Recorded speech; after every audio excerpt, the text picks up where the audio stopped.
today we are going to learn English grammar. आज आपल्याला पाहिजे नवीन chapter use of either or. मग आयदर ऑर म्हणजे काय, याचा यूज काय होतो, हे जर आपण वाक्यात वापरतो तर वाक्याचा मीनिंग काय होतो हे आपल्याला माहित पाहिजे.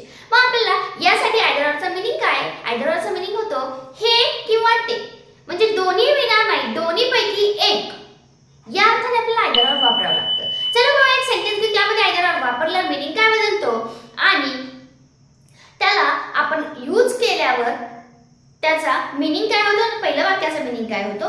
अशा प्रकारचे थोडेसे डिफरंट सेंटेन्स पाहिजेत आपल्याला. चला पाहूया first sentence. Example, take it or leave it. पहा सेंटेन्सचा मीनिंग बदलतोय का, बदलत असेल तर काय होतंय का बदलतच नाही हे पाहायचं. Take it or leave it याच्यामध्ये यूज करायचं आयदर ऑर. आयदर ऑरचं पाहिजे मीनिंग सांगितलं दोन्ही पैकी एक. Take it or leave it, घे किंवा सोडून दे.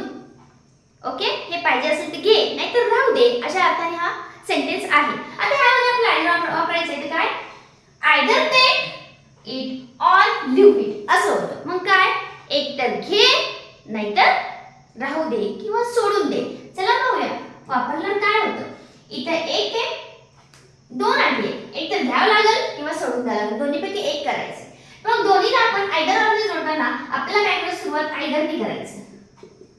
आयदर, आयदर नंतर एक आठ ठेवायची. काय, दोन आठी असणार, एक हे पाहिजे का ते पाहिजे, किंवा घे तरी नाही तर सोड तरी काहीतरी पाहिजे, किंवा हा पण तसाच आहे नाहीतर हिच्यासोबत जा तर त्याच्यासोबत जा, दोन्हीपैकी एकासोबतच, पण दोघांसोबत नाही चालणार, या अर्थाने आपल्याला पाहायचंय. मग दोन्हीपैकी एक त्यावेळेस सुरुवात करायची आयदर ने. आयदर टेक इट आणि दुसरी जी कंडिशन आहे ती ऑर ने जोडायची. म्हणजे ही दुसरं आहे, इथे ऑलरेडी ऑर आले म्हणून काय हरकत नाही, प्रत्येक वेळेस येतच असं नाही. Either take it or leave it, पहा मीनिंग बदलतोय का. आयदर टेक इट, दोन्हीपैकी एक सांगितले आहे, दोन्हीचं ह्याचा मीनिंग काय, एक तर घे नाहीतर सोडून दे, या अर्थाने. म्हणजे इथं पण काय होतं, take it or leave it, एक तर घे किंवा सोडून दे. मग त्याच ठिकाणी either take it or leave it, एक तर घे नाही तर सोडून दे, म्हणजे मीनिंग बदलत नाही या वाक्याचा. Second, the teacher are to blame. बरं थोडंसं डिफरंट सेंटेन्स आहे. टीचर्स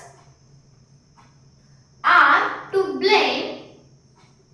सेंटेन्स इथं संपले. आता नेक्स्ट सेंटेन्स, the principal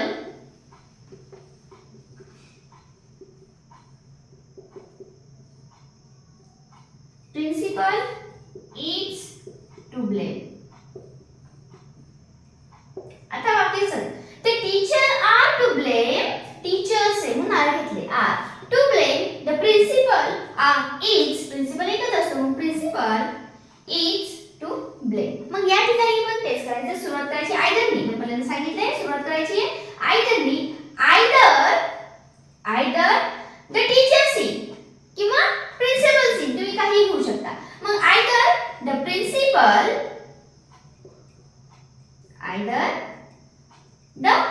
तुम्हाला ब्लेम करायचं, एक तर मग तुम्हाला टीचरला ब्लेम करायला लागेल तर प्रिन्सिपलला, दोन्ही पैकी एक आहे कारण दोन सेंटेन्स आहे. याच्यामध्ये आपल्याला आयदर वापरायचं आहे. Either the principal or the teacher,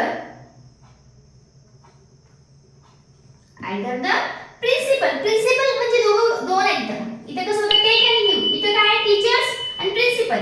either the principal or the teachers are to blame.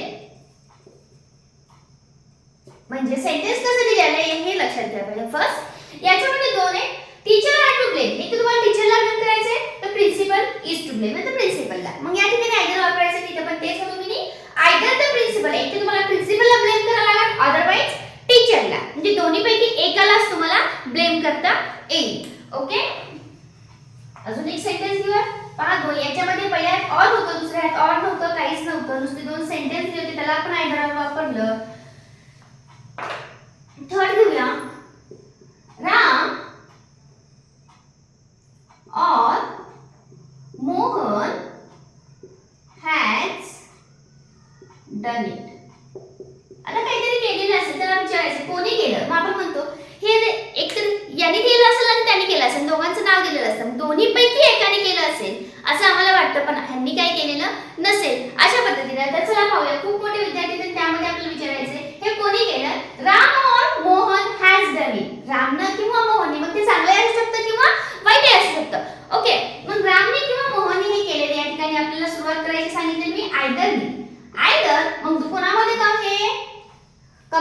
All मध्ये कुठलं आलेलं आहे? दोन शब्द आलेले असतात. लिव्ह इट आलं, प्रिन्सिपल टीचर आलं. मग यामध्ये राम आणि मोहन आले.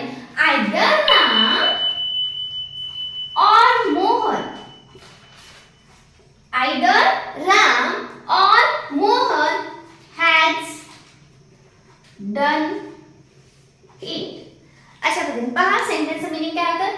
आयदर रामनी किंवा मोहननी हे केलेलं असेल. म्हणजे याच्यामध्ये पण ते सांगितलं होतं आणि याच्यामध्ये पण मीनिंग काहीचा बदलत नाहीये.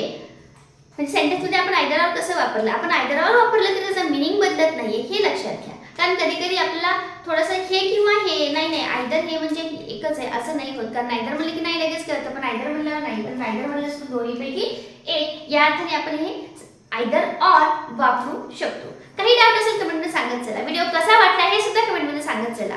ओके, तुम्हाला इंग्लिश ग्रामरमध्ये कुठले डाऊट असतील, कुठले कन्सेप्ट क्लिअर होत नसतील ते सुद्धा कमेंट करत चला. आपण त्याच्यावर व्हिडिओ करूयात आणि त्याच्याबद्दल जी काही इन्फॉर्मेशन असेल मी तुम्हाला तेवढी प्रोव्हाइड करेन.